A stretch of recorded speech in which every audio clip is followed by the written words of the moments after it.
কথাতেই আছে মাছে ভাতে বাঙালি। তাই আজকে মাছের একটা রেসিপি নিয়ে চলে এসেছি তোমাদের সামনে। গোটা রেসিপিটা দেখার পর আমাকে জানিও কেমন লাগলো। Good morning friends. আজকে সকাল থেকে একটু ব্যস্তই ছিলাম, তাও মানে সংসারের কাজকর্ম করে চলে এসেছি রান্নাতে।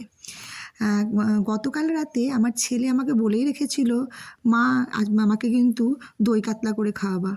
তা সেইভাবে আমি দই কাতলা কোনো দিনই করিনি, তবে ছেলের যখন বলেছে সে আবদারটা তো রাখতেই হবে, তাই জন্য চলে এসেছি দই কাতলা করতে। তবে ইউটিউব ঘেঁটে কিন্তু আমি কিন্তু নিজে থেকে করিনি, ইউটিউবে অনেকক্ষণ ধরে মানে রেসিপি খুঁজে খুঁজে তারপর এটা ট্রাই করেছি, কিন্তু রান্নাটা করার পর কিন্তু বেশ ভালোই হয়েছিল।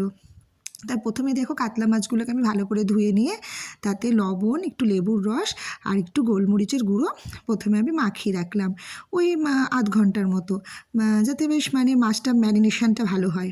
আর এই দেখো কয়েকটা কাজু মানে এই 10-12টার মতন কাজু বাদামকে আমি একটু ভিজিয়ে রেখেছিলাম, সেটা এখন মিক্সার গ্রাইন্ডারের মধ্যে দিলাম। আর একটু 2 চামচ মতন পোস্ত দিলাম, দিয়ে সেটা একটু মানে পেস্ট করে নিলাম। এবার আমি আরও যে মশলাগুলো করেছি সেগুলো দেখো, এখানে একটু পেঁয়াজ বেটে নিয়েছি, আর পেঁয়াজ, আর এটা হচ্ছে আদা আর রসুনের একটা পেস্ট, আর এটা হচ্ছে টক দই, মানে এইটা না হলে তো এই রান্নাটা হবেই না। আর এটা হচ্ছে যে পোস্ত আর কাজু বাদামের পেস্টটা। এবার তো কড়াইয়ের মধ্যে তেল দিয়েছি, আর এই রান্নাটা করার জন্য আমি সাদা তেলেরই ইউজ করেছি, মানে এটা সাদা তেলেই বেশি ভালো হয়। তারপর তো এই যে ম্যারিনেট করা যে কাতলা মাছগুলো ছিল সেগুলোকে এবার একে একে ভেজে নেওয়ার পালা।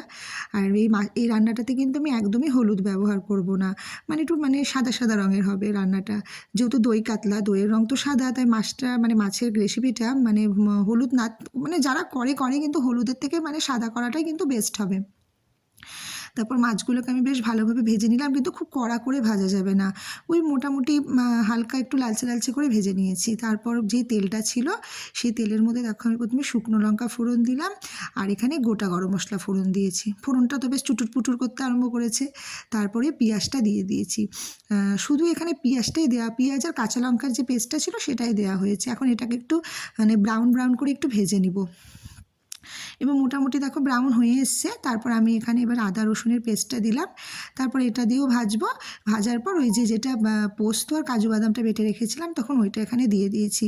তারপর আমার তো মশলা মোটামুটি ভাজা হয়েই গেছে, আর এটা দিয়ে খুব বেশি ভাজবো না, মোটামুটি ভাজার পর আমি এর মধ্যে অ্যাড করবো এখন টক দই। টক দইটা কিন্তু অবশ্যই ফেটিয়ে অ্যাড করতে হবে। টক দই অ্যাড করার পর বেশ একটু হালকা হাতে একটু নেড়ে নিব। তারপর ওই টক দইয়ের যে বাটিটা ছিল সেই বাটিটা ধুয়ে আমি এখানে একটু জল দিব। তারপর তো রীতিমতন তোমরা সবাই জানো, জলে মাছের ঝোলটা ফুটে উঠতে যেমন আমরা মাছ দিই, সেরকম মাছের ঝোলটা যখন ওখানে ফুটে উঠবে তখন এই মাছগুলো এখানে অ্যাড করবো। তবে এটা কিন্তু খুব বেশি মানে ঝোল হবে না, এটা গ্রেভি গ্রেভি হবে। এই দেখো আমি এখন অ্যাড করে ফেলেছি, আর এটা একটু জাস্ট নেড়ে নিচ্ছি। দেখো গ্রেভি গ্রেভি হয়েছে, এবার এখানে জলটা অ্যাড করে মাছগুলোকে অ্যাড করে দেবো। তা দেখো এখন রান্নাটা কিন্তু খেতে সত্যি খুব ভালো হয়েছিল, আমি ভাবতে পারিনি কিন্তু এত টেস্টি হবে। কিন্তু আমার ছেলে খেয়ে বললো, মা ভীষণ ভালো হয়েছে। এখন মাছগুলো তো এবার ফুটবে, তারপর একটু গ্রেভি গ্রেভি হলে এটাকে লাস্টে কিন্তু ঘি অ্যাড করব। মানে ঘিটা না অ্যাড করলে কিন্তু এই রান্নাটা খুব একটা ভালো লাগে না, তাই ঘি অ্যাড করে আমি এটা লাস্টে নামাচ্ছি।